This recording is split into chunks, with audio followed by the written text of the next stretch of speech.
Hello mga beshi! Alam niyo ba, may storya ako. Ito ay nung nakaraang linggo, nung fiesta ng Santo Niño sa Sapa. Kasabay rin po pala ang blessing ng bahay ni Lolo Beng. Yay! Kaya lang na-late kami eh. Naipit kami kasi sa traffic.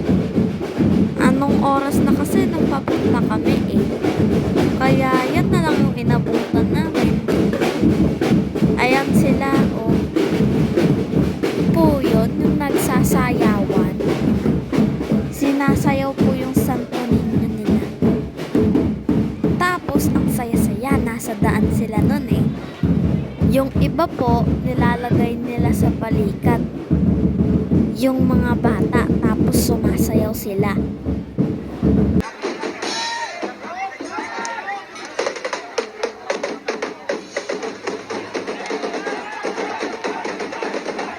Parang ganyan. Oops! Ayun! Rinig nyo ba yun, yung pumutok? Yun lang po ang inabutan namin kasi late kami. Hehehe.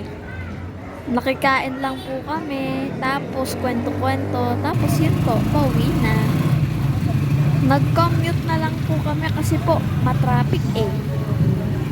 Ayan, malapit lang naman po yan. O, ayan na, malapit na kami makarating, no? Ayan, bye-bye na po. Thank you for watching.